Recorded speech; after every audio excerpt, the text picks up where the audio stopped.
Sandra Embleton here, and I'm speaking to you between Christmas and New Year's, so it's still 2018. And before I turned on the video, I just took a moment to be in the moment of sitting in this chair. And of course I can see myself as I'm filming this. So I'm looking at myself, I'm looking at the beautiful Christmas flowers behind me. And I'm just taking in the beauty of the moment. So if I just stop and just breathe and become still, become peaceful. Become peaceful. How do you become peaceful? Breathe in deeply. Just bring your awareness into your body and begin to relax. Begin to relax your body just by breathing, just by being aware of it.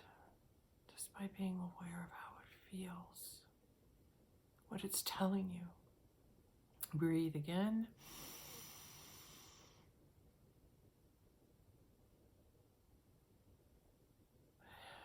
Hold it and just let it go. Just let go of all the stuff that's been going on because it's been Christmas and yeah, there's been a lot going on. I don't see how there could not be a lot going on at Christmas. And I just let it go because it's over now. All that rushing and baking, cooking and entertaining and shopping and returning and shopping and all the things we do to make the perfect Christmas for our families.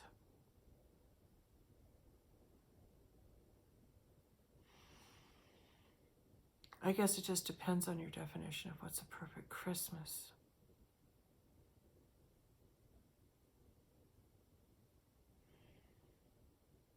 What would be a perfect Christmas for you?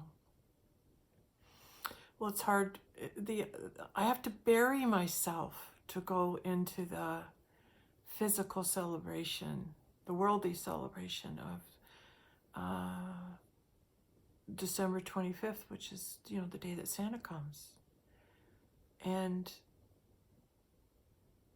we, like people who are believing in Christ, it's the day they celebrate his birthday. And it's ceremonial. It goes back to pagan times. It's when the longest day of the year, the shortest day of the year stopped getting darker, started getting lighter on December 25th. That's right. So the days got dark, dark, dark, and then they started to get light, light, light. And so that was a perfect time to bring the two ideas together, was to say the longest day, the shortest day of the year would be the shortest day of the year, meaning the less sunlight.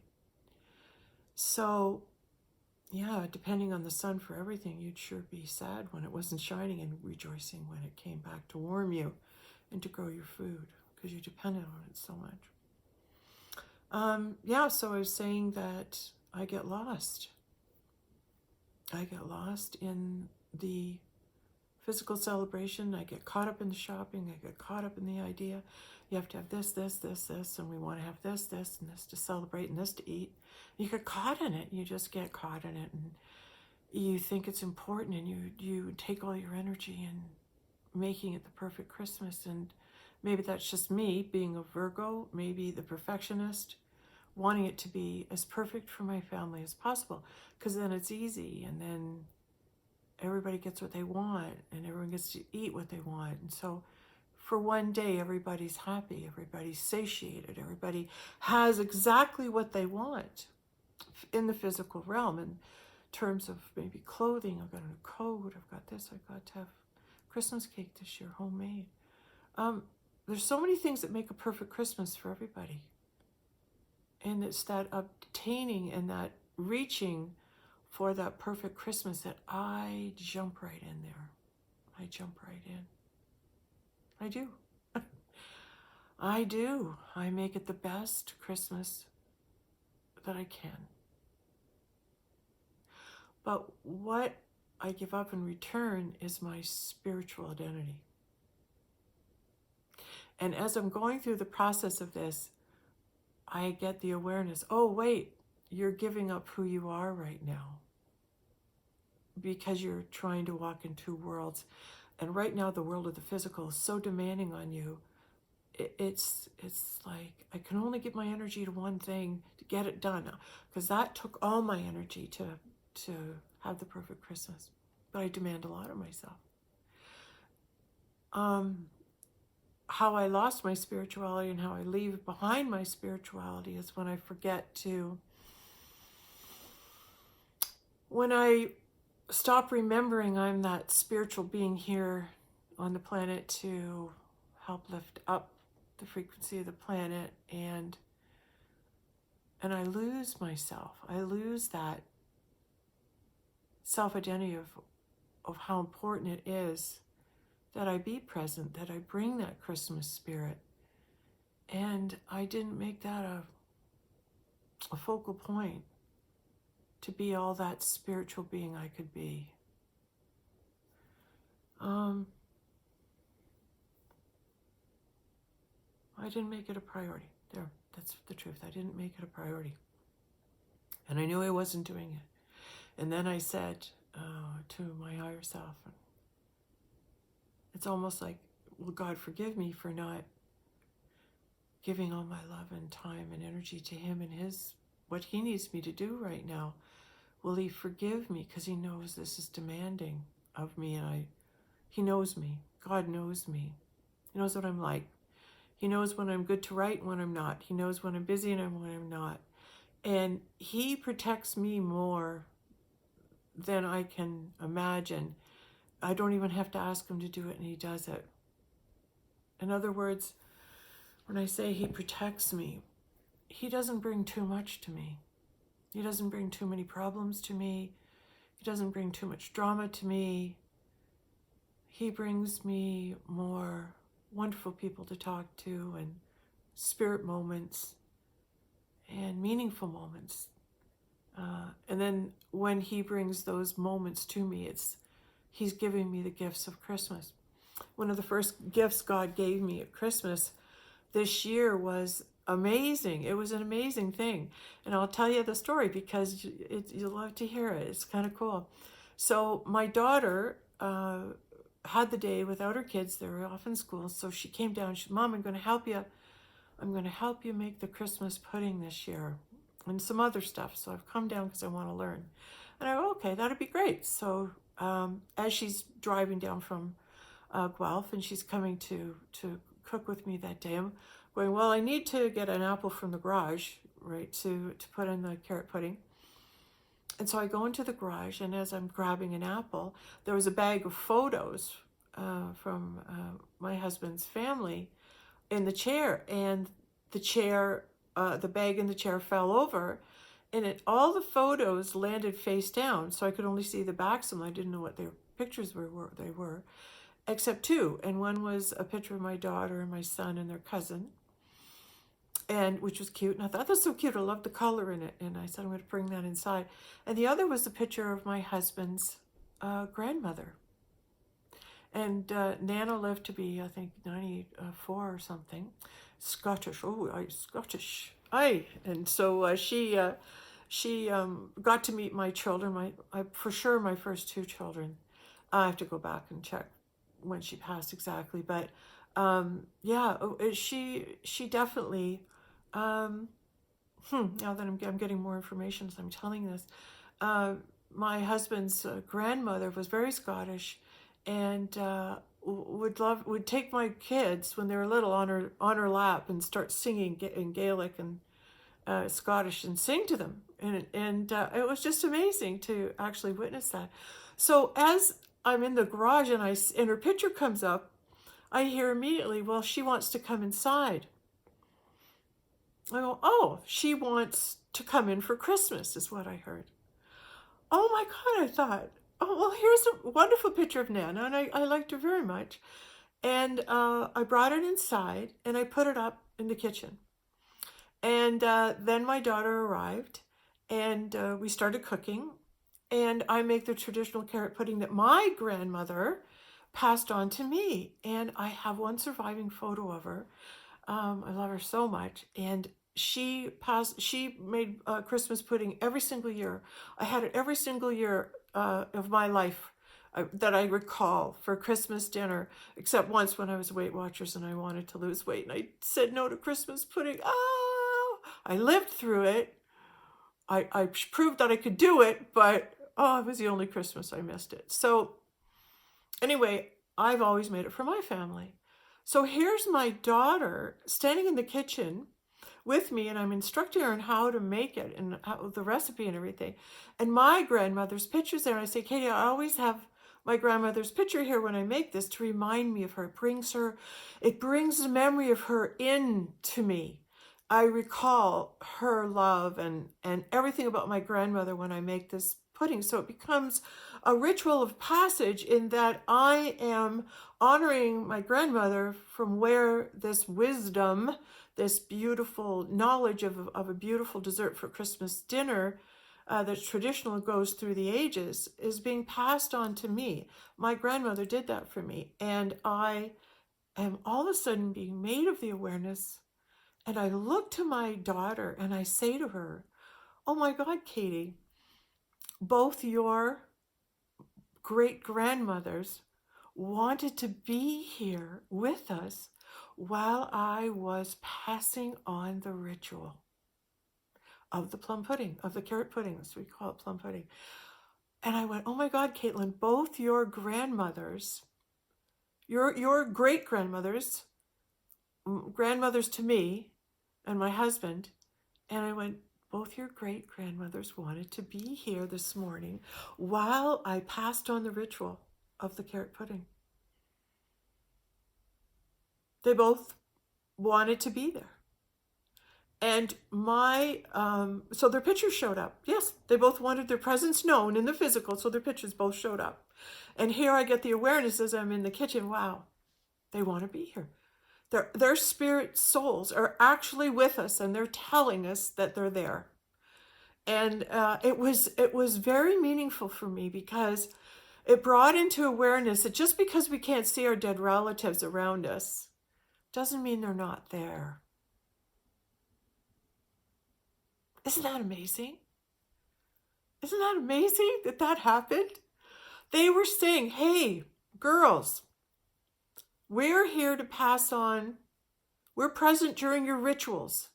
When you continue the ritual of the cooking, of the pudding, every year we will be there. We will show up.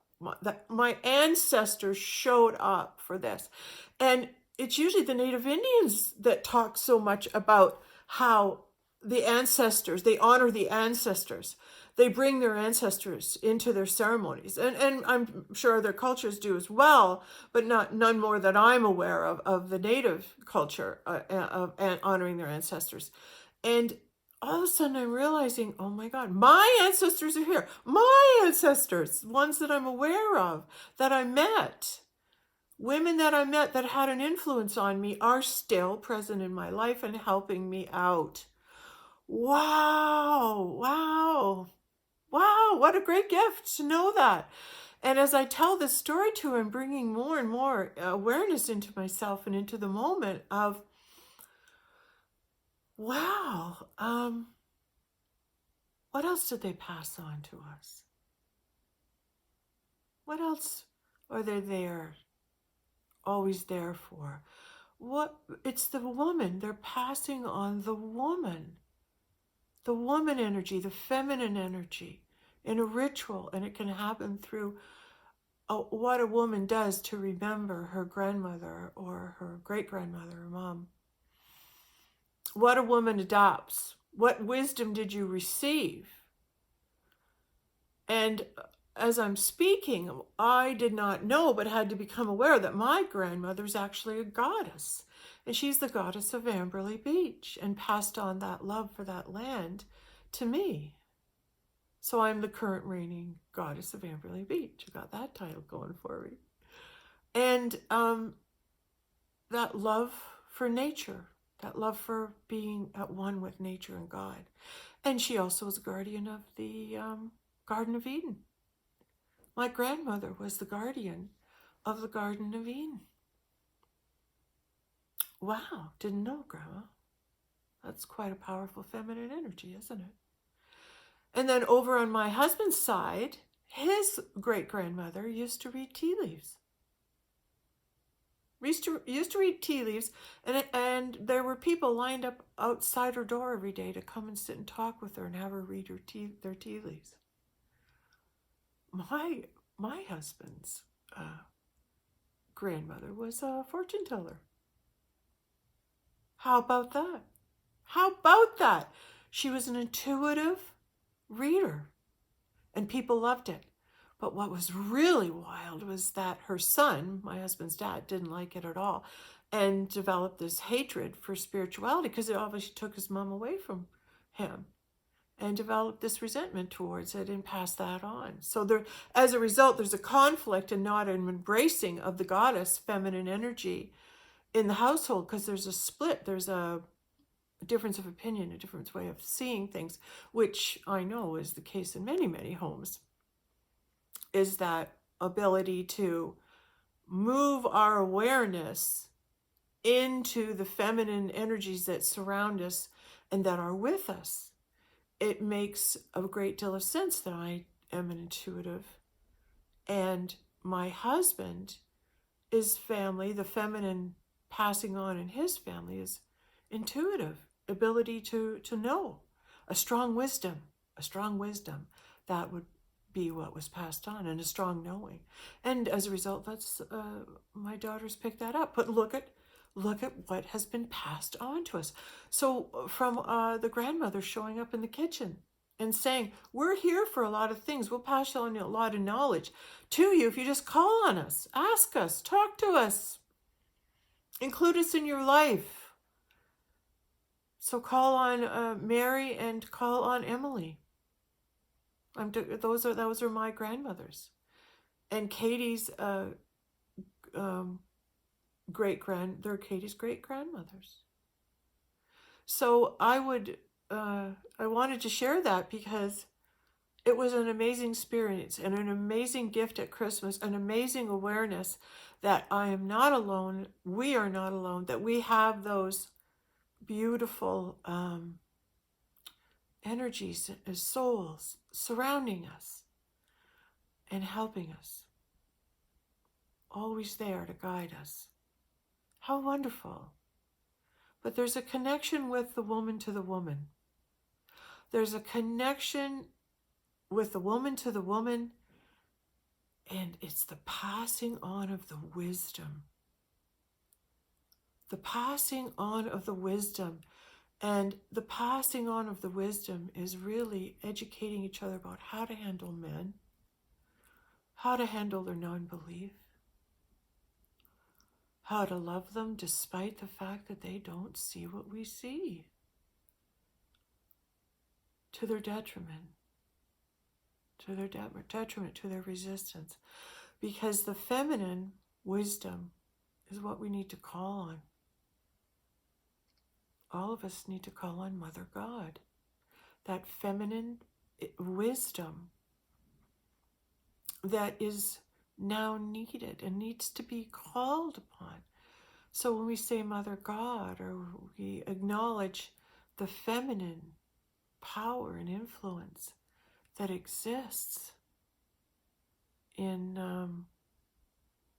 the world, maybe bring it more into our awareness that we can count on that feminine influence. We can love that feminine influence. We can fall into that feminine influence. And there's my phone going off. And I forgot to turn it off before I made the video, but the ringing just is a validation. When you hear a ring, it's a validation. What you're saying is true. And this particular video didn't start off with me going, oh, I'm going to talk about the goddess. It just started off with me wanting to talk about a bit about Christmas, and then I recalled as I'm speaking, oh yeah, this is a really cool story that happened at Christmas, and here it turned into this unveiling of wisdom that's just come out. So I, for one, am grateful for the awareness. And then to make a change in my life, I would bring into my consciousness, oh yeah, so if my grandmothers are around helping me, maybe I can always ask them for wisdom or call upon them when I'm needing wisdom.